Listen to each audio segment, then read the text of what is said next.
ಅಖಿಲಾಂಡಕೋಟಿ ಬ್ರಹ್ಮಾಂಡ ನಾಯಕ ರಾಜಾದಿರಾಜ ಯೋಗಿರಾಜ ಪರಬ್ರಹ್ಮ ಶ್ರೀ ಸಚ್ಚಿದಾನಂದ ಸದ್ಗುರು ಸಾಯಿನಾಥ್ ಮಹಾರಾಜ್ ಕಿ ಜೈ. ಓಂ ಶಿರಡಿವಾಸಾಯ ವಿದ್ಮಹೆ ಸಚ್ಚಿದಾನಂದಾಯ ಧೀಮಹಿ ತನ್ನೋ ಸಾಯಿ ಪ್ರಚೋದಯಾತ್. ಓಂ ಸಾಯಿರಾಮ್. ನಮಸ್ತೆ ಸ್ನೇಹಿತರೆ, ಹೇಗಿದ್ದೀರಾ? ಚೆನ್ನಾಗಿದ್ದೀರಾ?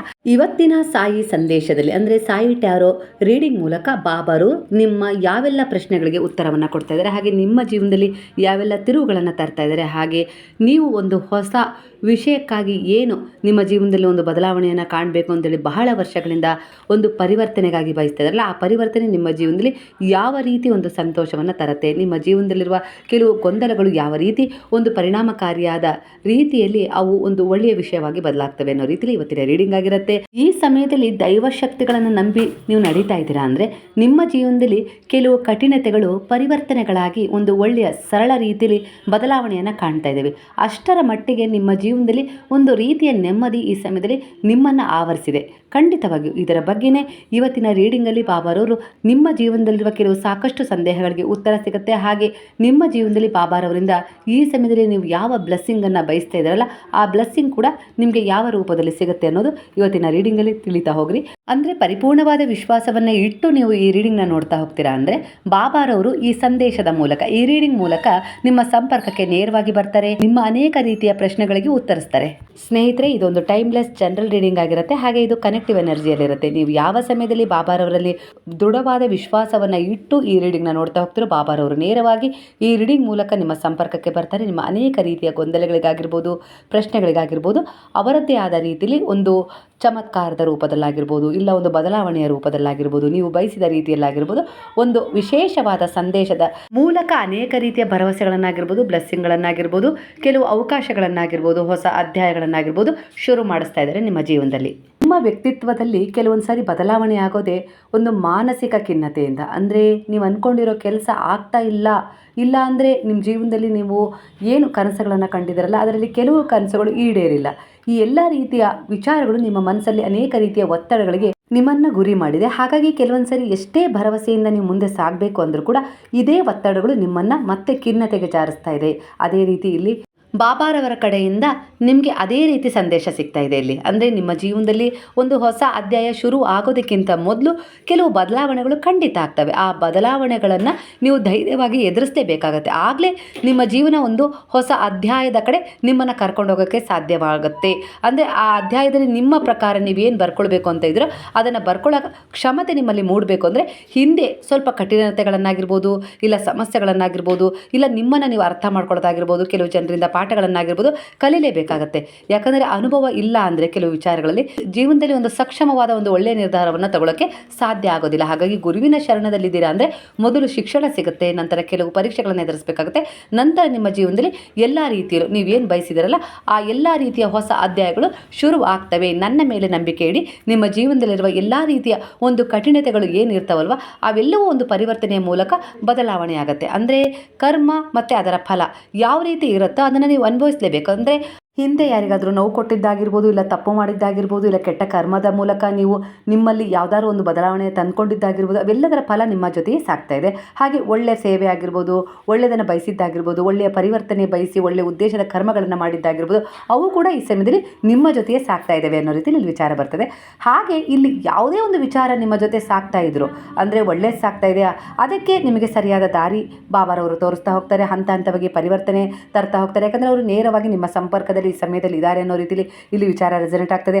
ಹಾಗೆ ನಿಮ್ಮ ಕೆಟ್ಟ ಕರ್ಮ ಇದೆಯಲ್ಲ ಅದರ ಪ್ರಮಾಣವನ್ನು ತಗ್ಗಿಸ್ತಾರೆ. ಅಂದರೆ ನೀವೇನು ಡಿಸರ್ವ್ ಮಾಡ್ಕೊಂಡಿದ್ದೀರಲ್ಲ ನಿಮ್ಮ ಕರ್ಮಕ್ಕನುಸಾರವಾಗಿ, ಅದು ಕೆಟ್ಟದಾಗಿರ್ಬೋದು ಒಳ್ಳೆಯದಾಗಿರ್ಬೋದು, ಕೆಟ್ಟ ಪರಿಣಾಮ ಯಾವ ರೀತಿ ತಗ್ಗುತ್ತೆ ಅಂದರೆ ನಿಮ್ಮ ಜೀವನದಲ್ಲಿ ಏನೋ ಅತಿ ದೊಡ್ಡ ಸಮಸ್ಯೆ ಆಗೋದ್ರಲ್ಲಿದೆ. ಅಂದರೆ ಏನೋ ಒಂದು ಘಟನೆ ಘಟಿಸೋದಿದೆ, ಅದರಿಂದ ನಿಮ್ಮ ಜೀವನದಲ್ಲಿ ತುಂಬಾ ವ್ಯತಿರಿಕ್ತ ಪರಿಣಾಮ ಉಂಟಾಗುತ್ತೆ.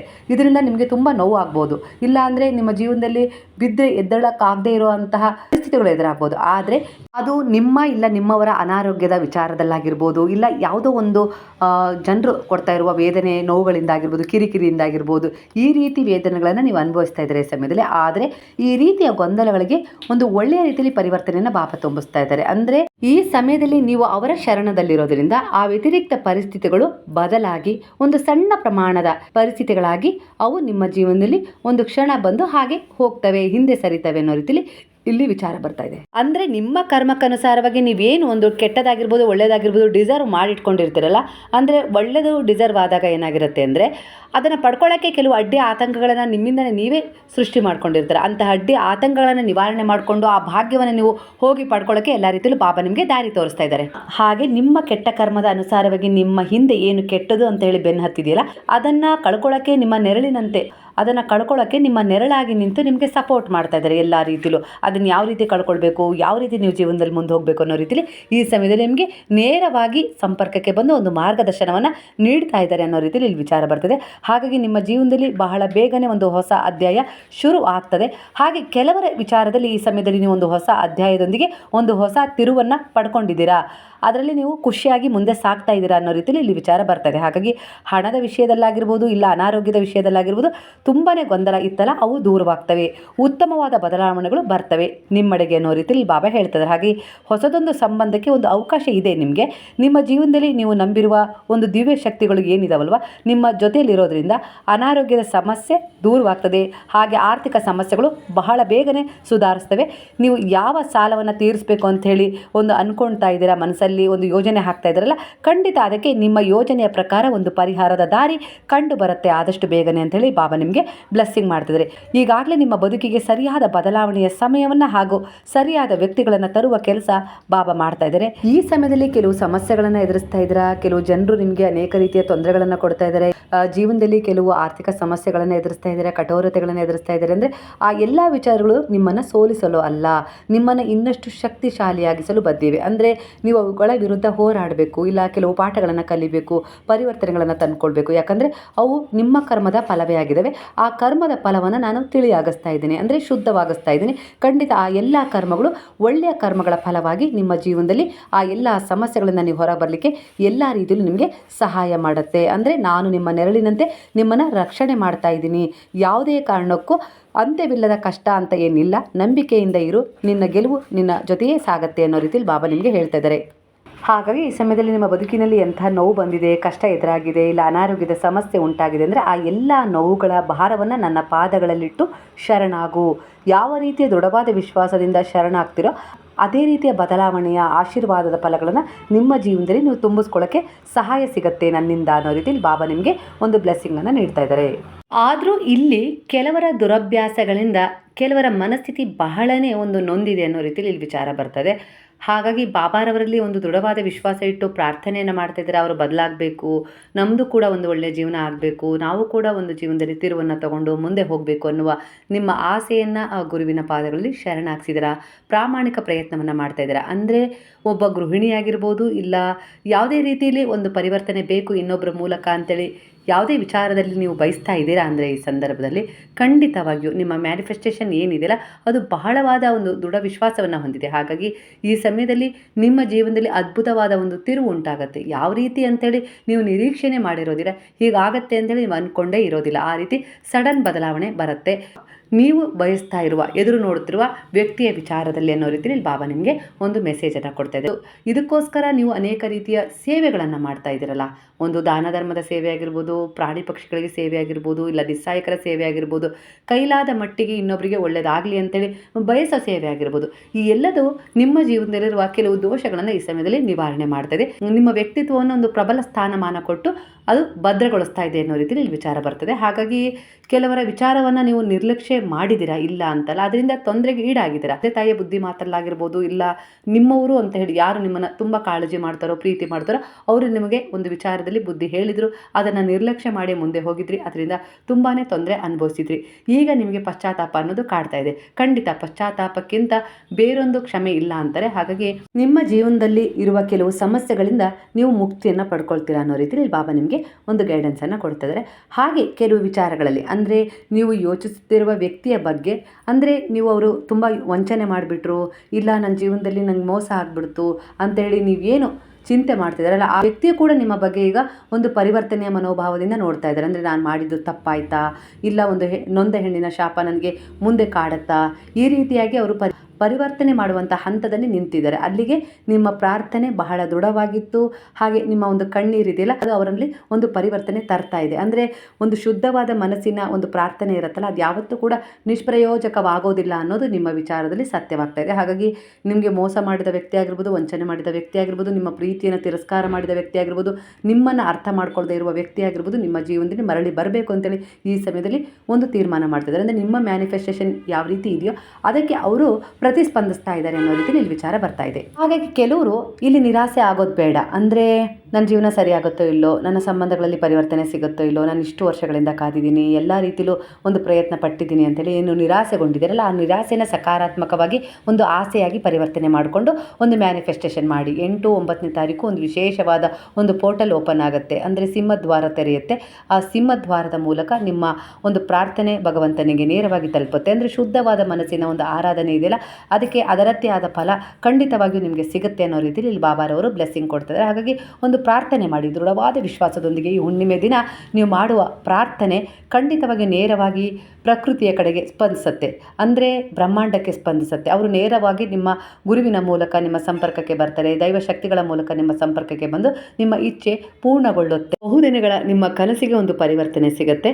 ಹಾಗೆ ಈ ಸಮಯದಲ್ಲಿ ನೀವು ಒಂದು ಪ್ರಾರ್ಥನೆ ಏನು ಮಾಡ್ತೀರಾ, ಒಂದು ಸೇವೆ ಮಾಡ್ತೀರಾ, ದಾನ ಧರ್ಮ ಮಾಡ್ತೀರಾ, ಒಂದು ವ್ರತ ಮಾಡ್ತೀರಾ, ಒಂದು ಸಂಕಲ್ಪ ಮಾಡ್ತೀರಾ, ಒಂದು ನಾಮಸ್ಮರಣೆ ಮಾಡ್ತೀರಾ, ಅಂದರೆ ಅವೆಲ್ಲವೂ ನೀವು ಒಳ್ಳೆಯದನ್ನು ಪಡ್ಕೊಳ್ಳೋದ್ರಲ್ಲಿರುವ ದೋಷಗಳನ್ನಾಗಿರ್ಬೋದು, ಬ್ಲಾಕೇಜ್ಗಳನ್ನಾಗಿರ್ಬೋದು, ಅಡ್ಡಿ ಆತಂಕಗಳನ್ನಾಗಿರ್ಬೋದು ರಿಮೂವ್ ಮಾಡ್ತೇವೆ. ಅಂದರೆ ಬೆಳಕಿನಿಂದ ಕತ್ತಲೆ ಸೀಳಲ್ಪಡುತ್ತೆ. ಅಂದರೆ ನಿಮ್ಮ ಜೀವನದಲ್ಲಿ ಮತ್ತೊಮ್ಮೆ ಒಂದು ಹೊಸ ಅವಕಾಶಗಳು ತೆರೆದುಕೊಳ್ತವೆ. ಒಂದು ಕೆಲಸ ಬಹಳ ದಿನಗಳಿಂದ ಹುಡುಕ್ತಾ ಇದ್ದೀರಾ, ಖಂಡಿತವಾಗಿ ಹುಣ್ಣಿಮೆಯ ನಂತರ ನಿಮಗೆ ಒಂದು ಕೆಲಸದ ಅವಕಾಶ ಬರುತ್ತೆ. ಅಂದರೆ ನಿಮ್ಮ ಒಂದು ಮ್ಯಾನಿಫೆಸ್ಟೇಷನ್ ಎಷ್ಟು ಒಂದು ದೃಢವಾಗಿದೆ ಅಂದರೆ, ಒಂದು ಸಂಕಲ್ಪ ಯಾವ ರೀತಿ ಇದೆ ಅಂದರೆ, ನಿಮ್ಮ ಒಂದು ಅನಿವಾರ್ಯತೆಗಳನ್ನು ನೀವು ಹೇಳ್ಕೊಂಡಿದ್ದೀರಾ. ಹಾಗೆ ಒಂದು ಪ್ರಾರ್ಥನೆಯ ಮೂಲಕ ಆದೇಶವನ್ನು ಕೊಟ್ಟಿದ್ದೀರಾ ಗುರುಗಳಿಗೆ. ಬಾಬಾ, ಈ ರೀತಿ ನನ್ನ ಪರಿಸ್ಥಿತಿ ಇದೆ, ಅದಕ್ಕೊಂದು ಸುಧಾರಣೆ ಬೇಕು ಅಂತೇಳಿ ನೀವು ಒಂದು ದೈವ ಮೊರೆ ಹೋಗಿದ್ದೀರಾ. ಅಂದರೆ ಆ ದೈವಗಳು ಈ ಸಮಯದಲ್ಲಿ ನಿಮಗೆ ಸ್ಪಂದಿಸ್ತವೆ ಅನ್ನೋ ರೀತಿಯಲ್ಲಿ ವಿಚಾರ ಬರ್ತದೆ. ಹೆದರೋದು ಬೇಡ. ಜೀವನದಲ್ಲಿ ಪರಿವರ್ತನೆ ಜಗದ ನೇಮ ಅನ್ನೋ ರೀತಿಯಲ್ಲಿ ನಿಮ್ಮ ಜೀವನದಲ್ಲಿ ಕೆಲವು ಪರಿವರ್ತನೆಗಳು ನಿಮಗೆ ಸಿಗ್ತವೆ. ಅಂದರೆ ಇದರಿಂದ ಕೆಲವು ಪಾಠಗಳನ್ನು ಕಲಿತೀರಾ. ಹಾಗೆ ಪರಿವರ್ತನೆಗಳನ್ನು ತಂದುಕೊಳ್ಳೋಕ್ಕೆ ನೀವು ಬಹಳವಾಗಿ ಪ್ರಯತ್ನ ಪಡ್ತೀರಾ. ಅಂದರೆ ನಿಮ್ಮ ಆತ್ಮವಿಶ್ವಾಸವನ್ನು ಜಾಗೃತಗೊಳಿಸ್ಕೊಳ್ತೀರಾ, ಮುಂದೆ ಹೆಜ್ಜೆ ಇಡ್ತೀರಾ. ಇಲ್ಲ ಅಂದರೆ ಎಲ್ಲವೂ ನಿಮ್ಮ ಮೂಗಿನ ನೇರಕ್ಕೆ ನಡಿಲಿಕ್ಕೆ ಶುರು ಮಾಡಿದರೆ ನಿಮ್ಮ ಪರಿಸ್ಥಿತಿಗಳನ್ನು ಅರ್ಥ ಮಾಡ್ಕೊಳ್ಳೋಕ್ಕೂ ನಿಮ್ಮಿಂದ ಸಾಧ್ಯ ಆಗೋದಿಲ್ಲ. ಹಾಗೆ ಮುಂದೆ ಏನಾಗುತ್ತೆ, ಇಲ್ಲ ಯಾರು ಏನು ಮಾಡ್ತಾ ಇದ್ದಾರೆ ಅವುಗಳನ್ನು ಅರ್ಥ ಮಾಡ್ಕೊಳ್ಳೋಕೆ ಸಾಧ್ಯ ಆಗೋದಿಲ್ಲ. ಹಾಗಾಗಿ ಕೆಲವೊಂದು ಪರಿವರ್ತನೆಗಳು ಆಗಾಗ ನಿಮ್ಮ ಜೀವನದಲ್ಲಿ ಬರೋದ್ರಿಂದ ನೀವು ನಿಮ್ಮನ್ನು ಅರ್ಥ ಮಾಡ್ಕೊಳ್ಳೋಕೆ ಸಾಧ್ಯ ಆಗುತ್ತೆ. ಹಾಗೆ ನಿಮ್ಮನ್ನು ಇನ್ನಷ್ಟು ವಿಶೇಷವಾಗಿ ನೀವು ಮುಂದೆ ತಗೊಂಡು ಹೋಗ್ಲಿಕ್ಕೆ ಕೂಡ ಸಾಧ್ಯವಾಗುತ್ತೆ ಅನ್ನೋ ರೀತಿಯಲ್ಲಿ ವಿಚಾರ ಬರ್ತಾ ಇದೆ. ಈ ಸಮಯದಲ್ಲಿ ರಾಹುವನ್ನು ಪ್ರಸನ್ನಗೊಳಿಸುವ ಕೆಲವು ಕಾರ್ಯಗಳು ಕೂಡ ನಿಮ್ಮಿಂದ ಆಗಿದೆ. ಒಂದು ಪ್ರಾಣಿಗೆ ಆಹಾರ ದಾನವನ್ನು, ಅಂದರೆ ಒಂದು ಪ್ರಾಣಿಗೆ ಪದಾರ್ಥಗಳನ್ನು ಕೊಟ್ಟಿದ್ದೀರಾ, ಅವು ಸಂತೃಪ್ತಿಗೊಂಡಿದ್ದಾವೆ. ಅಂದರೆ ಈ ಸಮಯದಲ್ಲಿ ಅವುಗಳ ಹಾರೈಕೆ ರಾಹುವನ್ನು ಕೂಡ ನಿಮ್ಮ ಜೀವನದಲ್ಲಿ ಒಂದು ಪ್ರಸನ್ನಗೊಳ್ಳುವಂತೆ, ಬಲಗೊಳ್ಳುವಂತೆ ಮಾಡಿದೆ. ಇದರ ಮೂಲಕ ಗುರುವಿನ ಪ್ರಸನ್ನತೆಗೆ ನೀವು ಈಗಾಗಲೇ ಕಾರಣರಾಗಿದ್ದೀರಾ. ಹಾಗೆ ನಿಮ್ಮ ಜೀವನದಲ್ಲಿ ಒಂದು ಸ್ಟಕ್ ಆಗಿರುವ ಕೆಲಸಗಳಲ್ಲಿ ಬಿಡುಗಡೆ ಹೊಂದುತ್ತವೆ. ಅಂದರೆ ಮುಂದುವರಿಲಿಕ್ಕೆ ಎಲ್ಲ ರೀತಿಯಲ್ಲೂ ಅಡ್ಡಿ ಆತಂಕವಿಲ್ಲದೆ ಅವು ಮುಂದುವರಿತವೆ ಅನ್ನೋ ರೀತಿಯಲ್ಲಿ ವಿಚಾರ ಬರ್ತದೆ. ಅಂದರೆ ಸ್ಟಕ್ ಆಗಿರುವ ಹಣ ವಾಪಸ್ ಬರೋದಾಗಿರ್ಬೋದು, ಇಲ್ಲ ಯಾವುದೋ ಒಂದು ರೀತಿಯಲ್ಲಿ ಒಂದು ಜೀವನದಲ್ಲಿ ಬ್ಲಾಕೇಜ್ ಆಗಿತ್ತು, ಹಾಗಾಗಿ ಕೆಲವು ಸಂಬಂಧಗಳಲ್ಲಿ ಕೆಲವು ಪರಿವರ್ತನೆಗಳೇ ಸಿಗ್ತಾ ಇರಲಿಲ್ಲ ಅಂಥೇಳಿ ಬಹಳವಾಗಿ ಯೋಚಿಸ್ತಾ ಇದ್ದಾರೆ. ಅಂದರೆ ಅದರಲ್ಲೂ ಪರಿವರ್ತನೆ ಸಿಗುತ್ತೆ. ಹಾಗೆ ನಿಮ್ಮ ಮಕ್ಕಳ ವಿಚಾರದಲ್ಲಿ ಕೂಡ ನಿಮಗೆ ಒಂದು ಬದಲಾವಣೆ ಕಾಣ್ತೀರಾ. ಅಂದರೆ ಅವರಲ್ಲಾಗುವ ಬದಲಾವಣೆ ನಿಮ್ಮ ಜೀವನದಲ್ಲಿ ನಿಮ್ಮನ್ನು ಎಲ್ಲೋ ಒಂದು ರೀತಿಯಲ್ಲಿ ಪ್ರಸನ್ನವಾಗುವಂತೆ, ಶಾಂತವಾಗಿ ನೀವು ಜೀವನದಲ್ಲಿ ಮುಂದೆ ಹೋಗಲಿಕ್ಕೆ ಒಂದು ದಾರಿಯನ್ನು ತಂದುಕೊಡುತ್ತೆ. ಇನ್ನೂ ನಿಮ್ಮಲ್ಲಿ ಒಂದು ಆತ್ಮವಿಶ್ವಾಸ ಮೂಡುತ್ತೆ. ಅಂದರೆ ನಿಮ್ಮ ಮಕ್ಕಳ ಒಂದು ಪರಿವರ್ತನೆಯನ್ನು ಕಂಡು ನಿಮ್ಮ ಆರೋಗ್ಯದಲ್ಲಿ ಚೇತರಿಕೆ ಕಾಣುತ್ತೆ ಅನ್ನೋ ರೀತಿಯಲ್ಲಿ ವಿಚಾರ ಬರ್ತಾ ಇದೆ. ಅಂದರೆ ಕೆಲವು ಗ್ರಹಗತಿಗಳನ್ನು ನೀವು ಪ್ರಸನ್ನಗೊಳಿಸುವಂಥ ಕೆಲಸ ಮಾಡಿದ್ದೀರಾ. ಅಂದರೆ ಯಾವ ರೀತಿ ಅಂದರೆ ಆ ಗ್ರಹಗತಿಗಳ ಪರಿಣಾಮ ನಿಮ್ಮ ಈ ಸಮಯದಲ್ಲಿ ನಿಮ್ಮ ಮೇಲೆ ನೇರವಾಗಿ ಬೀಳಬೇಕಾಗಿತ್ತು. ಅಂದರೆ ಒಂದು ಕೆಟ್ಟ ಪರಿಣಾಮವಾಗಿ. ಆದರೆ ಆ ಗುರುವಿನ ಬಲ ನಿಮ್ಮ ಜೊತೆಗೆ ಇರೋದ್ರಿಂದ ನೀವು ಅನೇಕ ರೀತಿಯ ಕರ್ಮಗಳನ್ನು ಮಾಡಿದ್ದೀರಾ. ಒಂದು ಒಳ್ಳೆಯ ಕರ್ಮದ ಸೇವೆ ಆಗಿರ್ಬೋದು, ನಿಮ್ಮಲ್ಲಿ ಮೂಡಿರುವ ದಯೆ ಆಗಿರ್ಬೋದು, ಮಾನವೀಯತೆ ಆಗಿರ್ಬೋದು, ಕರುಣೆ ಆಗಿರ್ಬೋದು, ಪ್ರೇಮ ಆಗಿರ್ಬೋದು.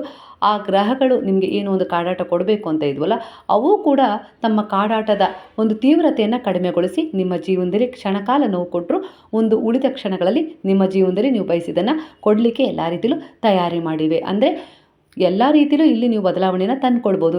ಯಾವುದೂ ಇಲ್ಲಿ ಅಸಂಭವ ಅಲ್ಲ. ನಾವು ಮನಸ್ಸು ಮಾಡಿದರೆ ಎಲ್ಲವೂ ಇಲ್ಲಿ ಸಂಭವ ಆಗುತ್ತೆ ಅನ್ನೋ ರೀತಿಯಲ್ಲಿ ನೀವು ಸತ್ಯವನ್ನು ಅರ್ಥ ಮಾಡ್ಕೊಂಡು ಈ ಸಮಯದಲ್ಲಿ ಹೆಜ್ಜೆಯನ್ನು ಇಡ್ತಾ ಇದ್ದೀರಾ. ಅಂದರೆ ಖಂಡಿತವಾಗಿಯೂ ದೈವಶಕ್ತಿಗಳು ನಿಮಗೆ ಪ್ರತಿಸ್ಪಂದಿಸ್ತಾ ಇದ್ದಾರೆ. ನಿಮ್ಮ ಸಂಪರ್ಕಕ್ಕೆ ಈಗ ಬರ್ತಾ ಇದ್ದಾರೆ. ನಿಮ್ಮ ಸುತ್ತ ಇರುವ ಅವರ ಶುದ್ಧವಾಗ್ತಾ ಇದೆ. ಹಾಗೆಯೇ ನಿಮ್ಮ ಶೋಭೆ, ನಿಮ್ಮ ಪ್ರಭಾಮಂಡಲ ಶೋಭಿಸ್ತಾ ಇದೆ. ನಿಮ್ಮ ಜೀವನದಲ್ಲಿ ಎಲ್ಲ ರೀತಿಯಲ್ಲೂ ನಿಮಗೆ ಒಳ್ಳೆಯದಾಗತ್ತೆ ಅನ್ನೋ ರೀತಿಯಲ್ಲಿ ಬಾಬಾ ನಿಮಗೆ ಬ್ಲೆಸ್ಸಿಂಗ್ ಕೊಡ್ತಿದ್ದಾರೆ. ಹಾಗೆ ನಿಮ್ಮ ಒಂದು ಕೆಟ್ಟ ಕರ್ಮ ಆಗಿರ್ಬೋದು, ನೋವು ಆಗಿರ್ಬೋದು, ದುಃಖ ಆಗಿರ್ಬೋದು, ಇಲ್ಲ ಕೆಲವರು ಕೊಡ್ತಾ ಇರುವ ನೋವು ನೋವಾಗಿರ್ಬೋದು, ತೊಂದರೆ ಆಗಿರ್ಬೋದು, ಅನ್ಯಾಯ ಆಗಿರ್ಬೋದು, ಅಂದರೆ ಯಾರೋ ನಿಮಗೆ ಅನ್ಯಾಯ ಮಾಡ್ತಾ ಇದ್ದಾರೆ ಕೆಲವು ವಿಚಾರಗಳಲ್ಲಿ ಅಂದರೆ ಎಲ್ಲವನ್ನ ಬಾಬಾ ದುನಿಯಲ್ಲಿ ಹಾಕಿ ಸುಡ್ತಾರೆ.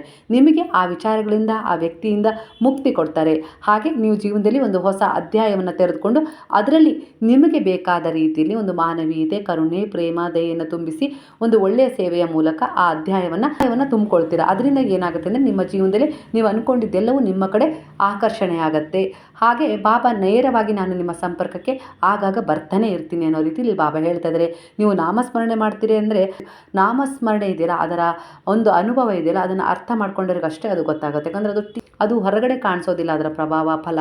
ಆದರೆ ತೀಕ್ಷ್ಣವಾಗಿ ಅದು ನಿಮ್ಮಲ್ಲಿ ಬದಲಾವಣೆಯನ್ನು ತರುತ್ತೆ. ನಿಮ್ಮ ಸುತ್ತಮುತ್ತ ಇರುವ ವಿಚಾರಗಳಲ್ಲಾಗಿರ್ಬೋದು, ವಾತಾವರಣದಲ್ಲಾಗಿರ್ಬೋದು ಪರಿವರ್ತನೆ ತರೋದ್ರ ಜೊತೆಗೆ ನಿಮ್ಮವರ ಬಗ್ಗೆ, ನಿಮ್ಮವರ ಅನಾರೋಗ್ಯದ ಬಗ್ಗೆ ಒಂದು ಪ್ರಾರ್ಥನೆಯನ್ನು ಮಾಡ್ತಾ ಇದ್ದೀರಾ, ಇಲ್ಲ ಅದು ತುಂಬ ಹಣ ಖರ್ಚಾಗಬೇಕಾಗಿತ್ತು, ಇಲ್ಲ ಜೀವನೇ ಹೋಗಬೇಕಾಗಿತ್ತು, ಇಲ್ಲ ಕಾಲು ಮುರಿಬೇಕಾಗಿತ್ತು, ಈ ರೀತಿ ಕೆಟ್ಟ ವಿಚಾರಗಳು ಜರುಗಬೇಕಾಗಿತ್ತು, ಆದರೆ ಅವುಗಳೆಲ್ಲದಿಂದ ಅವರು ಪಾರಾಗಿದ್ದಾರೆ ಅನ್ನೋ ರೀತಿಯಲ್ಲಿ ಇಲ್ಲಿ ನಿಮಗೆ ಬಾಬಾ ಹೇಳ್ತಾ ಇದ್ದಾರೆ. ಅಂದರೆ ನೀವು ನನ್ನ ಸಂಪರ್ಕದಲ್ಲಿದ್ದೀರಾ ಅಂದರೆ ಖಂಡಿತವಾಗಿಯೂ ಅತಿರೇಕಕ್ಕೆ ಹೋಗುವ ಪರಿಣಾಮಗಳನ್ನು ನಾನು ನೆರಳಿನಂತೆ ನಿಂತು ಅವುಗಳಲ್ಲಿ ಮಾರ್ಪಾಟನ್ನು ತಂದಿದ್ದೀನಿ. ಹಾಗಾಗಿ ನಿಮ್ಮ ಜೀವನದಲ್ಲಿ ಒಂದು ಹೊಸ ಅವಕಾಶವನ್ನು ಕೊಟ್ಟಿದ್ದೀನಿ. ಇದಕ್ಕೆ ಕಾರಣ ನಿಮ್ಮ ಪಶ್ಚಾತ್ತಾಪ. ಅಂದರೆ ಪಶ್ಚಾತ್ತಾಪದಿಂದ ಅವರ ಪಾದಗಳಲ್ಲಿ ಶರಣಾಗಿದ್ದೀರಲ್ಲ, ಅದಕ್ಕೆ ಆ ಗುರುವು ನಿಮ್ಮ ಜೊತೆ ಸ್ಪಂದಿಸಿದ್ದಾರೆ, ನಿಮ್ಮ ಸಂಪರ್ಕಕ್ಕೆ ಬಂದು ನಿಮ್ಮ ಮೇಲೆ ಒಂದು ಪ್ರಸನ್ನತೆಯನ್ನು ತೋರಿದ್ದಾರೆ ಆಶೀರ್ವಾದದಿಂದ ಅನ್ನೋ ರೀತಿಯಲ್ಲಿ ಬರ್ತಾ ಇದೆ.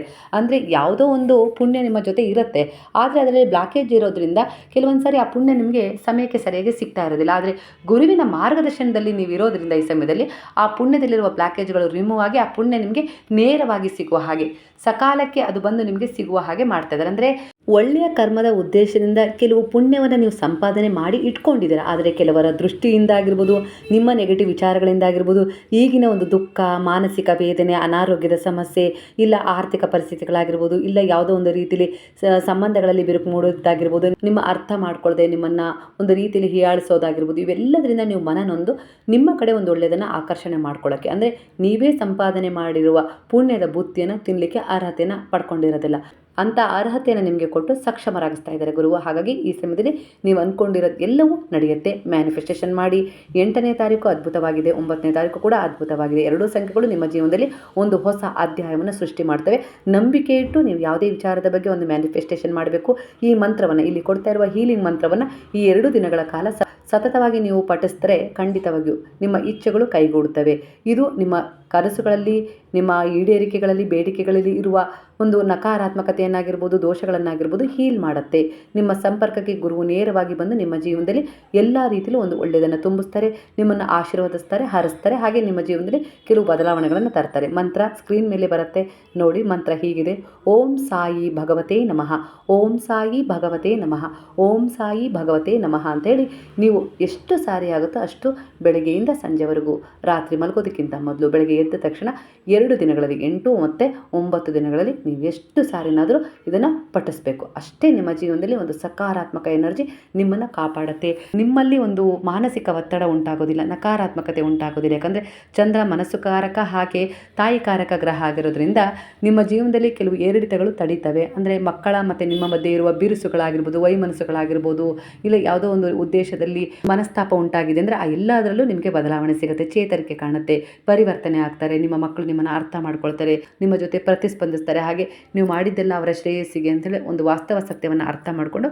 ಅವ್ರ ಜೀವನದಲ್ಲಿ ಕೆಲವು ಒಳ್ಳೆಯ ನಿರ್ಧಾರಗಳೊಂದಿಗೆ ಬದಲಾಗಿ ಪರಿವರ್ತನೆಗೊಳ್ತಾರೆ. ಎಲ್ಲದಕ್ಕೂ ನೀವು ಪ್ರೇರಣೆಯಾಗಿ ನಿಲ್ತೀರಾ ಈ ಸಮಯದಲ್ಲಿ. ಯಾಕಂದರೆ ನಿಮ್ಮ ಪ್ರತಿನಿತ್ಯದ ಪ್ರಾರ್ಥನೆ ಆಗಿರ್ಬೋದು, ಕನಸಾಗಿರ್ಬೋದು, ಒಂದು ಬ್ಲೆಸ್ಸಿಂಗ್ ಆಗಿರ್ಬೋದು, ನಿಮ್ಮ ಮಕ್ಕಳ ಪರವಾಗಿ ಬಹಳನೇ ಉತ್ತಮವಾಗಿ ಕೆಲಸ ಮಾಡ್ತದೆ. ಹಾಗಾಗಿ ಅವರ ಜೀವನದಲ್ಲಿರುವ ಕೆಟ್ಟದನ್ನು ಕಳ್ಕೊಳ್ಳೋಕ್ಕೆ ನಿಮ್ಮ ಬ್ಲೆಸ್ಸಿಂಗ್ ಅವರಿಗೆ ಸಹಾಯ ಮಾಡ್ತದೆ. ಹಾಗಾಗಿ ಈ ಸಮಯದಲ್ಲಿ ಅವರಲ್ಲಿ ಬಹಳನೇ ಬದಲಾವಣೆ ಬರುತ್ತೆ. ಹಾಗೆ ಆ ಚೇಂಜಸ್ಸನ್ನು ಕಂಡು ನೀವು ಪ್ರಸನ್ನರಾಗ್ತೀರಾ, ಅಂದರೆ ಖುಷಿ ಆಗ್ತೀರಾ. ಇದರಿಂದ ನಿಮ್ಮ ಜೀವನದಲ್ಲಿ ಒಂದು ಭರವಸೆ ಮೂಡುತ್ತೆ. ಅಂದರೆ ನಾನು ಮಾಡಿದ್ದು ಯಾವುದೂ ಕೂಡ ವ್ಯರ್ಥ ಆಗಿಲ್ಲ, ಎಲ್ಲದಕ್ಕೂ ಅದರದ್ದೇ ಆದ ಅರ್ಥ ಖಂಡಿತವಾಗಿ ಸಿಗುತ್ತೆ. ಗುರುವಿನ ಪಾದಗಳಲ್ಲಿ ಶರಣಾಗಿದ್ದೀವಿ ಅಂದರೆ ಅವ್ರು ಯಾವತ್ತಿಗೂ ಕೂಡ ನಮ್ಮ ಕೈಯನ್ನು ಬಿಡೋದಿಲ್ಲ, ಒಂದೊಂದೇ ನಮಗೆ ಮಾರ್ಗವನ್ನು ತೋರಿಸ್ತಾ ಹೋಗ್ತಾರೆ, ಹಾಗೆ ತೆರೆದುಕೊಳ್ಳುವಂತೆ ಮಾಡ್ತಾರೆ, ಆ ಮಾರ್ಗದಲ್ಲಿ ನಮ್ಮನ್ನು ಸಾಗಿಸಿ ನಮ್ಮ ಜೀವನದಲ್ಲಿ ಅತ್ಯುತ್ತಮವಾದ ಬೆಳಕನ್ನು ನಮಗೆ ನೀಡ್ತಾರೆ ಅನ್ನುವ ರೀತಿಯಲ್ಲಿ ನಿಮ್ಮಲ್ಲಿ ಒಂದು ಭರವಸೆ ಉಂಟಾಗುತ್ತೆ ಈ ಸಮಯದಲ್ಲಿ. ಹಾಗೆ ಈ ಹುಣ್ಣಿಮೆ ದಿನ ನೀವು ಮಾಡುವ ಪ್ರತಿಯೊಂದು ಪ್ರಯತ್ನವೂ ಕೂಡ ನಿಮ್ಮ ಜೀವನದಲ್ಲಿ ಸಕಾರಾತ್ಮಕವಾಗಿ ನಿಮ್ಮಲ್ಲಿ ಒಂದು ಬದಲಾವಣೆ ತರುತ್ತೆ. ಯಾವುದೇ ಕಾರಣಕ್ಕೂ ಈ ಸಿಕ್ಕ ಅವಕಾಶವನ್ನು ನೀವು ಕೈತಪ್ಪಿ ಹೋಗುವಂತೆ ಮಾಡ್ಕೊಳ್ಬೇಡಿ.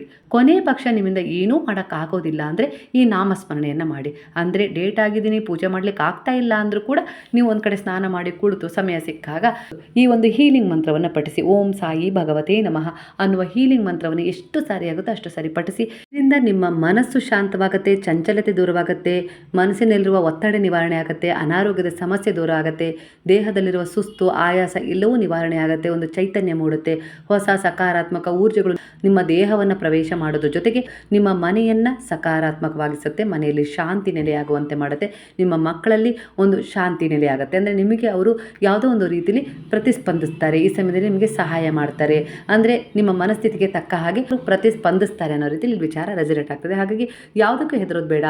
ಯಾವುದೂ ಕೂಡ ಇಲ್ಲಿ ಬದಲಾವಣೆ ಆಗದೇ ಇರೋ ವಿಚಾರ ಇಲ್ಲೇ ಇಲ್ಲ. ಗುರುವಿನ ಪಾದಗಳಲ್ಲಿ ಶರಣಾಗಿಸಿದ ಪ್ರತಿಯೊಂದು ವಿಚಾರವು ನಿಮ್ಮ ಜೀವನದಲ್ಲಿ ಶುದ್ಧೀಕರಣಗೊಂಡು ಮರು ನಿರ್ಮಾಣ ಮಾಡಿಕೊಡುತ್ತೆ, ನಿಮ್ಮ ಜೀವನಕ್ಕೆ ಒಂದು ಹೊಸ ಅಧ್ಯಾಯವನ್ನು ತೆರೆದುಕೊಡುತ್ತೆ. ಹಾಗಾಗಿ ಇಲ್ಲಿ ನಿಮಗೆ ಎಲ್ಲದೂ ಒಂದು ಒಳ್ಳೆಯದು ಸಿಗುವ ಎಲ್ಲ ರೀತಿಯ ಸಾಧ್ಯತೆ ಇದೆ. ಯಾಕಂದರೆ ಈಗ ಈ ಸಮಯದಲ್ಲಿ ನಿಮ್ಮ ಮಾನವೀಯತೆಯನ್ನು ನೀವು ಜಾಗೃತಗೊಳಿಸ್ಕೊಂಡಿದ್ದೀರಾ. ನಿಮ್ಮಲ್ಲೇ ಹುದುಗಿ ಹೋಗಿದ್ದ ದಯೆ ಆಗಿರ್ಬೋದು, ಕರುಣೆ ಆಗಿರ್ಬೋದು, ಪ್ರೇಮ, ಒಂದು ಸೇವೆಯ ಭಾವವನ್ನು ಜಾಗೃತಗೊಳಿಸ್ಕೊಂಡಿದ್ದೀರಲ್ಲ, ಆ ಎಲ್ಲ ಅಂಶಗಳು ನಿಮ್ಮ ಜೀವನದಲ್ಲಿ ನಿಮ್ಮ ಸ್ಥಾನವನ್ನು ವಿಶೇಷವಾಗಿ ಉತ್ತಮವಾಗಿಸಲಿಕ್ಕೆ ಹೊರಟಿದೆ. ಹಾಗಾಗಿ ನಿಮ್ಮ ಜೀವನದಲ್ಲಿ ನೀವು ಅಂದ್ಕೊಂಡಿದ್ದೆಲ್ಲವನ್ನು ಈ ಸಮಯದಲ್ಲಿ ನೀವು ಪಡ್ಕೊಳ್ಳೋಂಥ ಸಕ್ಷಮತೆಯನ್ನು ಪಡ್ಕೊಂಡಿದ್ದೀರಾ. ಅಂದರೆ ಆ ಗುರು ನಿಮಗೆ ಎಲ್ಲ ರೀತಿಯಲ್ಲೂ ಸಹಾಯ ಮಾಡಿದ್ದಾರೆ, ನೀವು ನಂಬಿದ ದೇವರುಗಳು ನಿಮಗೆ ಸಹಾಯ ಮಾಡಿದ್ದಾರೆ. ಹಾಗಾಗಿ ಕುಲ ದೇವರ ದರ್ಶನವನ್ನು ನೀವು ಆದಷ್ಟು ಬೇಗನೆ ಮಾಡ್ತೀರಾ ಅನ್ನೋ ರೀತಿಯಲ್ಲಿ ಇಲ್ಲಿ ವಿಚಾರ ರೆಸಿಡೆಂಟ್ ಆಗ್ತಾ ಇದೆ. ಮತ್ತೊಮ್ಮೆ ಈಗ ಮಾಡಿ ಬಂದಿದ್ದೀರಾ ಅಂದರೆ ಮತ್ತೊಮ್ಮೆ ಕುಲದೇವರ ದರ್ಶನದ ಭಾಗ್ಯ ನಿಮ್ಮ ಜೀವನದಲ್ಲಿದೆ. ಆದಷ್ಟು ಬೇಗನೆ ನೀವು ಶಿರ್ಡಿಗೂ ಕೂಡ ಪ್ರಯಾಣ ಮಾಡ್ತೀರಾ. ಅಂದರೆ ಬಾಬಾ ಹೇಳ್ತಿದ್ರೆ ನಾನು ನಿಮ್ಮನ್ನು ಕರೆಸ್ಕೊಳ್ತೀನಿ ಅಂತ ಹೇಳಿ. ಅಂದರೆ ಬಾಬಾರವರ ಇಚ್ಛೆ ಇಲ್ಲದೆ ನೀವು ಅಲ್ಲಿಗೆ ಹೋಗ್ಲಿಕ್ಕೆ ಸಾಧ್ಯ ಇಲ್ಲ. ಅದಕ್ಕೋಸ್ಕರನೇ ಇಲ್ಲಿ ಬಾಬಾರವರು ನೇರವಾಗಿ ಕೆಲವರಿಗೆ ಆಮಂತ್ರಣ ಕೊಡ್ತಿದ್ದಾರೆ, ನಾನು ನಿಮ್ಮ ಸಂಪರ್ಕಕ್ಕೆ ಬಂದು ಅದರ ಮೂಲಕ ನಿಮ್ಮನ್ನು ನಾನು ನನ್ನ ಶಿರ್ಡಿಗೆ ಕರೆಸ್ಕೊಳ್ತೀನಿ, ನನ್ನ ದ್ವಾರಕಾಮಾಗಿಲಿ ನಿಮಗೆ ದರ್ಶನ ನೀಡ್ತೀನಿ ಅನ್ನೋ ರೀತಿಯಲ್ಲಿ ಬಾಬಾ ನಿಮಗೆ ಆಶೀರ್ವಾದ ಮಾಡ್ತಾಯಿದ್ದಾರೆ. ಖಂಡಿತ ಇದನ್ನೇ ನೀವು ಮ್ಯಾನಿಫೆಸ್ಟೇಷನ್ ರೂಪದಲ್ಲಿ ಕೋರಿಕೆ ಇಟ್ಟರೆ ಖಂಡಿತವಾಗಿ ಆ ಕೋರಿಕೆ ಆದಷ್ಟು ಬೇಗನೆ ಈಡೇರುತ್ತೆ. ಸಾಯಿ ಸಚ್ಚರಿತ್ರೆ ಪಾರಾಯಣವನ್ನು ಮಾಡಿ 2 ದಿನದ ಸಂಕಲ್ಪದ ಮೂಲಕ ಕೂಡ ನೀವು 8ನೇ ತಾರೀಕು 9ನೇ ತಾರೀಕು ಸಾಯಿ ಸಚ್ಚರಿತ್ರೆ ಪಾರಾಯಣವನ್ನು ಮಾಡ್ಬೋದು. ಎಷ್ಟಾಗುತ್ತೋ ಅಷ್ಟು ಅಧ್ಯಾಯ, ಒಂದು 5 ಅಧ್ಯಾಯ, 3 ಅಧ್ಯಾಯ, 7 ಅಧ್ಯಾಯ, ಎಷ್ಟಾಗುತ್ತೋ ಅಷ್ಟು ಅಧ್ಯಾಯ ಓದ್ತೀನಿ ಅನ್ನೋ ರೀತಿಯಲ್ಲಿ ಸಂಕಲ್ಪ ಮಾಡಿಕೊಂಡು ನೀವು ಬಾಬಾರವರಿಗೆ ಅದನ್ನು ಸಮರ್ಪಣೆ ಮಾಡಿ. ಪ್ರತಿಯೊಂದು ಬದಲಾವಣೆಯನ್ನು ನೀವೊಂದು ಚಮತ್ಕಾರದ ರೂಪದಲ್ಲಿ ನಿಮ್ಮ ಜೀವನದಲ್ಲಿ ನೋಡ್ತಾ ಹೋಗ್ತೀರಾ. ಯಾವೆಲ್ಲ ಒಂದು ಆಸೆ ಆಕಾಂಕ್ಷೆಗಳನ್ನ ಇಟ್ಕೊಂಡು ಕಾಯ್ತಾ ಇದ್ದೀರೋ, ಪರಿವರ್ತನೆ ಇವತ್ತು ಸಿಗುತ್ತಾ, ನಾಳೆ ಸಿಗುತ್ತಾ, ನಾಳೆ ಬದಲಾವಣೆ ಆಗುತ್ತಾ, ನಾಳೆ ನನ್ನವರಲ್ಲಿ ಬದಲಾವಣೆ ಆಗುತ್ತಾ, ಒಂದು ಒಳ್ಳೆ ಪರಿವರ್ತನೆ ಸಿಗುತ್ತಾ, ಇವರಲ್ಲಿ ನನ್ನ ಜೀವನಕ್ಕೆ ಒಂದು ಅರ್ಥ ಸಿಗುತ್ತಾ, ಇಲ್ಲ ಯಾವುದೋ ಒಂದು ಕೆಲಸದಲ್ಲಿ ನನಗೊಂದು ಉನ್ನತಿ ಸಿಗುತ್ತಾ, ಶ್ರೇಯಸ್ ಸಿಗುತ್ತಾ, ವ್ಯಾಪಾರದಲ್ಲಿ ಅಭಿವೃದ್ಧಿ ಸಿಗುತ್ತಾ, ಈ ರೀತಿಯಾಗಿ ನೀವು ಏನೇನೋ ಕನಸು ಕಟ್ಕೊಂಡಿದ್ದೀರಲ್ಲ, ಆ ಎಲ್ಲ ಕನಸುಗಳು ನನಸಾಗುವ ಸುಸಮಯ ಕೆಲವೊಂದು ಸಾರಿ ಕೆಲವರನ್ನು ಮಾತ್ರ ಆಯ್ಕೆ ಮಾಡ್ಕೊಳ್ಳುತ್ತೆ. ಆ ಕೆಲವರಲ್ಲಿ ನೀವು ಒಬ್ಬರಾಗಿದ್ದೀರಾ. ಹಾಗಾಗಿ 2 ದಿನಗಳ ಕಾಲ ಮ್ಯಾನಿಫೆಸ್ಟೇಷನ್ ಮಾಡಿ ದೃಢವಾದ ಸಂಕಲ್ಪದೊಂದಿಗೆ ನಿಮ್ಮ ಮನಸ್ಸಲ್ಲಿ ಯಾವುದೇ ರೀತಿಯ ಒಂದು ನಕಾರಾತ್ಮಕತೆ ಆಗಿರ್ಬೋದು, ಕೆಟ್ಟದಾಗಿರ್ಬೋದು, ಕೋಪ ಆಗಿರ್ಬೋದು, ಎಲ್ಲವನ್ನು ಸ್ವಲ್ಪ ಇಗ್ನೋರ್ ಮಾಡಿ ದೂರ ತಳ್ಳಿ ನೀವು ನಿಮ್ಮ ಜೀವನದಲ್ಲಿ ನಿಮಗೋಸ್ಕರ, ನಿಮ್ಮ ಕುಟುಂಬಕ್ಕೋಸ್ಕರ, ನಿಮ್ಮ ಸುತ್ತಮುತ್ತ ವಾತಾವರಣದ ಬದಲಾವಣೆಗೋಸ್ಕರ ಒಂದು ಮ್ಯಾನಿಫೆಸ್ಟೇಷನ್ ಮಾಡಲೇಬೇಕು. ಹುಣ್ಣಿಮೆಯನ್ನು ಮ್ಯಾನಿಫೆಸ್ಟೇಷನ್ ಹಬ್ಬ ಅಂತಾರೆ. ಹಾಗೆ ನಾನು ಕೆಲವು ಪರಿಹಾರಗಳನ್ನು ಕೂಡ ಹೇಳಿದ್ದೀನಿ, ಹುಣ್ಣಿಮೆಯಲ್ಲಿ ಪರಿಹಾರ ಮಾಡ್ಕೊಳ್ಳೋದು ಹಿಂದಿನ ವಿಡಿಯೋಗಳಲ್ಲಿ. ಹಾಗಾಗಿ ಆ ಪರಿಹಾರಗಳನ್ನು ಮಾಡ್ಕೊಳ್ಳಿ, ಖಂಡಿತವಾಗಿ ಒಳ್ಳೆಯದಾಗತ್ತೆ. ಹಾಗೆ ಶುಕ್ರವಾರದ ದಿನ 8 ದಾಳಿಂಬೆ ಹಣ್ಣುಗಳನ್ನು ತಗೊಂಡೋಗಿ ಯಾವುದಾದ್ರೂ ದೇವಿಯ ದೇವಸ್ಥಾನಕ್ಕೆ ಅದನ್ನು ಅರ್ಪಿಸಿ ನಂತರ ಪೂಜೆ ಮಾಡಿಸ್ಕೊಂಡು ಬಂದು ಮನೆಯವರೆಲ್ಲ ಅದನ್ನು ಹಂಚಿಕೊಂಡು ತಿನ್ನಬೇಕು. ಹಾಗೆ ನಿಮ್ಮ ಕುಲದೇವರಿಗಾದರೂ ನೀವು ಅದನ್ನು ಸಮರ್ಪಣೆ ಮಾಡಬೇಕು, ಇಲ್ಲ ಗ್ರಾಮ ದೇವತೆಗಳಿಗಾದರೂ ಮಾಡಿ, ಯಾವುದೇ ಒಂದು ದೇವತೆಯ ದೇವಸ್ಥಾನಕ್ಕೆ ಹೋಗಿ 8 ದಾಳಿಂಬೆ ಹಣ್ಣುಗಳನ್ನು ಶುಕ್ರವಾರ ಇಲ್ಲವೇ ಶನಿವಾರದ ದಿನ ಅರ್ಪಣೆ ಮಾಡಿ, ನೀವು 2 ದಿನಗಳಲ್ಲಿ ಒಂದು ಸಂಕಲ್ಪ ಮಾಡಿ ಪೂಜೆ ಮಾಡಿಸ್ಕೊಂಡು ಒಂದು ಕುಂಕುಮಾರ್ಚನೆ ಮಾಡಿಸ್ಕೊಂಡು ಅದನ್ನು ಮನೆಗೆ ತಂದು ನೀವೆಲ್ಲರೂ ಪ್ರಸಾದದ ರೂಪದಲ್ಲಿ ಸ್ವೀಕಾರ ಮಾಡಿದರೆ ದೈವ ಶಕ್ತಿಯ ಬಲ ಅತ್ಯಂತ ಪ್ರಕಾಶಮಾನಗೊಳ್ಳುತ್ತೆ ನಿಮ್ಮ ಜೀವನದಲ್ಲಿ. ಅಂದರೆ ಶಿವಶಕ್ತಿಯ ಸ್ವರೂಪ ನೀವೇ ಆಗಿದ್ದೀರ. ಅವೆರಡು ಶಕ್ತಿಗಳು ನಿಮ್ಮಲ್ಲಿ ಅತ್ಯುತ್ತಮವಾಗಿ ಜಾಗೃತಗೊಂಡು ನೀವು ಎಲ್ಲವನ್ನು ಎದುರಿಸ್ತೀರ. ಎಂಥದ್ದೇ ಕಠಿಣತೆ ಬರಲಿ, ಎಂಥದ್ದೇ ಸವಾಲುಗಳು ಎದುರಾಗಿರಲಿ, ಅವೆಲ್ಲವನ್ನು ಎದುರಿಸಿ ಜೀವನದಲ್ಲಿ ನೀವು ಮುಂದೆ ಹೋಗ್ತೀರಾ. ನಿಮಗೇನು ಪಡ್ಕೋಬೇಕು ಅಂತ ಹೇಳಿ ನೀವು ಬಹಳ ಕನಸು ಕಟ್ಟಿದಿರಲ್ಲ, ಆ ಕನಸುಗಳು ನಿಮ್ಮ ಕಡೆ ಆಕರ್ಷಣೆ ಆಗ್ತವೆ. ಹಾಗೆ ಈ ಸಮಯದಲ್ಲಿ ದೇವಿಯ ಕೃಪೆ ನಿಮ್ಮ ಕಡೆ ಬಹಳ ಹೇರಳವಾಗಿರೋದ್ರಿಂದ ಅವಳ ಪ್ರಸನ್ನತೆಗೆ ಕಾರಣವಾಗಿ ಈ ರೀತಿ ಒಂದು ಸೇವೆ ಮಾಡಿ ಅನ್ನೋ ರೀತಿಯಲ್ಲಿ ಇಲ್ಲಿ ವಿಚಾರ ಬರ್ತಾ ಇದೆ ಗುರುವಿನ ಮೂಲಕ. ಈ ಸಮಯದಲ್ಲಿ ನಿಮಗೆ ಒಂದು ಶುಭ ಸುದ್ದಿ ಕೂಡ ಕೊಡ್ತಾ ಇದ್ದಾರೆ ಬಾಬಾ. ಅಂದರೆ ನಿಮ್ಮ ಫ್ಯಾಮಿಲಿ ಒಂದು ದೊಡ್ಡದಾಗೋದು, ಅಂದರೆ ನಿಮ್ಮ ಮದುವೆಯಾಗಿ ನಿಮ್ಮ ಮನೆಗೆ ಒಬ್ಬರು ಬರೋದಾಗಿರ್ಬೋದು, ಇಲ್ಲ ಒಂದು ಮಗುವಿನ ಮೂಲಕ ಆಗಿರ್ಬೋದು. ಒಟ್ಟಾರೆಯಾಗಿ ನಿಮ್ಮ ಕುಟುಂಬಕ್ಕೆ ಒಂದು ಸದಸ್ಯರ ಸಂಖ್ಯೆ ಹೆಚ್ಚಾಗತ್ತೆ. ನೀವು ಮ್ಯಾನಿಫೆಸ್ಟೇಷನ್ ಮಾಡಿ, ಅಂದರೆ ದೃಢ ವಿಶ್ವಾಸದ ಒಂದು ಪ್ರಾರ್ಥನೆ ಇದೆಯಲ್ಲ, ಅದು ನಿಮ್ಮ ಜೀವನದಲ್ಲಿ ಕೆಲವು ಆಕರ್ಷಕವಾದ ರೀತಿಯಲ್ಲಿ ಕೆಲವು ಚಮತ್ಕಾರಗಳನ್ನು ಒದಗಿಸಿಕೊಡುವ ಸಂದರ್ಭ ಇದಾಗಿದೆ. ಹಾಗಾಗಿ ನೀವು ನಂಬಿಕೆ ಕಳ್ಕೊಳ್ಳೋದು ಬೇಡ. ಇಷ್ಟು ವರ್ಷಗಳ ಕಾಲ ಪ್ರಯತ್ನ ಪಟ್ಟರು ಏನು ಫಲ ಸಿಕ್ಕಿಲ್ಲ ಅಂತೇಳಿ ನಿರಾಸೆ ಆಗಿದ್ರಲ್ಲ, ಆ ನಿರಾಸೆಯನ್ನು ಪರಿವರ್ತನೆಗೊಳಿಸಿ ಒಂದು ಸಕಾರಾತ್ಮಕವಾಗಿ ಜೀವನದಲ್ಲಿ ಒಂದು ಒಳ್ಳೆಯದನ್ನು ತುಂಬಿಸ್ಕೊಳ್ಳಿ. ನಿಮ್ಮ ಜೀವನದಲ್ಲಿ ಕೆಲವು ವಿಚಾರಗಳಲ್ಲಿ ತುಂಬಿರುವ ನಿರಾಸೆ ಆಗಿರ್ಬೋದು, ಕೆಟ್ಟ ಜನರ ಒಂದು ಅವಿವೇಕದ ಮಾತುಗಳನ್ನಾಗಿರ್ಬೋದು, ನೀವು ಇಗ್ನೋರ್ ಮಾಡಬೇಕು. ಎಷ್ಟು ಇಗ್ನೋರ್ ಮಾಡ್ತಾ ಹೋಗ್ತಿರೋ ಒಂದು ಸಕಾರಾತ್ಮಕ ಊರ್ಜೆಗಳು ನಿಮ್ಮಲ್ಲಿ ಒಂದು ಬಲವನ್ನು ತುಂಬಿಸಿ ನಿಮಗೊಂದು ಒಳ್ಳೆಯ ಯೋಜನೆಗಳನ್ನು ಹಾಕಿಕೊಡ್ತವೆ, ಒಂದು ಒಳ್ಳೆಯ ದಾರಿಯನ್ನು ತೆರೆದುಕೊಡ್ತವೆ. ಇಲ್ಲಾಂದರೆ ನಿಮ್ಮ ಎದುರಿಗಿರುವ ದಾರಿಯೇ ನಿಮಗೆ ಕಾಣಿಸೋದಿಲ್ಲ ಅನ್ನೋ ರೀತಿಯಲ್ಲಿ ಬಾಬಾ ಹೇಳ್ತಿದ್ದಾರೆ. ಹಾಗಾಗಿ ಧೈರ್ಯವಾಗಿ ಮುಂದುವರಿಯಿರಿ. ಎಲ್ಲ ರೀತಿಯಲ್ಲೂ ನಿಮಗೊಂದು ಒಳ್ಳೆಯ ಅನುಭವ ಆಗೇ ಆಗತ್ತೆ, ಒಳ್ಳೆಯದು ನಿಮಗೆ ಸಿಕ್ಕೇ ಸಿಗುತ್ತೆ. ಸ್ವಲ್ಪ ತಾಳ್ಮೆ ಸಬೂರಿಯೊಂದಿಗೆ ಗುರುವಿನಲ್ಲಿ ದೃಢವಾದ ವಿಶ್ವಾಸವಿಟ್ಟು ಶರಣಾಗಿ ಕೆಲವು ಪರಿಹಾರಗಳನ್ನು ಮಾಡ್ಕೊಳ್ಳಿ. ಎಲ್ಲದಕ್ಕೂ ಅದರದ್ದೇ ಆದ ಮಹತ್ವದಿಂದ ಅದರದ್ದೇ ಆದ ಒಂದು ನಿಮಗೆ ಫಲ ಖಂಡಿತವಾಗಿಯೂ ಆ ಗುರುವು ಕೊಡ್ತಾರೆ. ಯಾಕಂದರೆ ನೀವು ಹೋಗಿರೋದು ದೈವ ಮೊರೆ, ಅಂದರೆ ಗುರುವಿನ ಮೊರೆ. ಅಂದರೆ ಅವ್ರು ಯಾರೂ ಕೂಡ ನಿಮಗೆ ಮನುಷ್ಯರ ರೀತಿ ಮೋಸ ಮಾಡೋದಿಲ್ಲ, ಕಾಡೋದಿಲ್ಲ. ಹಾಗಾಗಿ ಯಾವುದೇ ಕಾರಣಕ್ಕೂ ಧೃತಿಗೆಡದೆ, ಭಯಪಡದೆ, ನಿರಾತಂಕವಾಗಿ ನಿಸ್ಸಂದೇಹವಾಗಿ ಆ ಗುರುವಿನ ಜೊತೆ ನಿಮ್ಮ ಪಯಣವನ್ನು ಮುಂದುವರಿಸಿ. ಇವತ್ತಿನ ಸಾಯಿ ಟ್ಯಾರೋ ರೀಡಿಂಗಲ್ಲಿ ಬಾಬಾರವರ ಕಡೆಯಿಂದ ನಿಮಗೆ ಇಷ್ಟು ಸಂದೇಶಗಳು ಸಿಕ್ಕಿದ್ದಾವೆ. ಇದರಲ್ಲಿ ನಿಮ್ಮ ಜೀವನಕ್ಕೆ ಯಾವುದು ಹತ್ತಿರವಾಗಿದೆಯೋ ಆ ವಿಚಾರಗಳನ್ನು ತಗೊಂಡು ಪರಿವರ್ತನೆಯನ್ನು ಕಾಣ್ತಾ ಮುಂದೆ ಸಾಗಿ. ಗುರುವು ನಿಮ್ಮ ಜೊತೆ ಸದಾ ಇದ್ದಾರೆ. ಹಾಗಾದರೆ ಈ ಮಾಹಿತಿ ನಿಮಗೆ ಇಷ್ಟವಾಗಿದೆ ಅಂತ ಹೇಳಿ ಅಂದ್ಕೊಳ್ತೀನಿ. ಇಷ್ಟವಾದರೆ ಕೃತಜ್ಞತಾ ಭಾವದಿಂದ ಬಾಬಾರವರಿಗೆ ಸಾಯಿರಾಮ್ ಅಂತೇಳಿ ಕಮೆಂಟ್ ಮಾಡೋದನ್ನು ಮರಿಬೇಡಿ. ಹಾಗಾದರೆ ಎಲ್ಲರೂ ಸೇರಿ ಹೇಳಲ್ವಾ? ಹರೇ ರಾಮ ರಾಮ ರಾಮ ಹರೇ ಹರೇ, ಹರೇ ಕೃಷ್ಣ ಕೃಷ್ಣ ಕೃಷ್ಣ ಹರೇ ಹರೇ, ಹರೇ ಸಾಯಿ ಸಾಯಿ ಸಾಯಿ ಹರೇ ಹರೇ, ಹರೇ ಬಾಬಾ ಬಾಬಾ ಬಾಬಾ ಹರೇ ಹರೇ, ಹರೇ ದತ್ತ ದತ್ತ ದತ್ತ ಹರೇ ಹರೇ.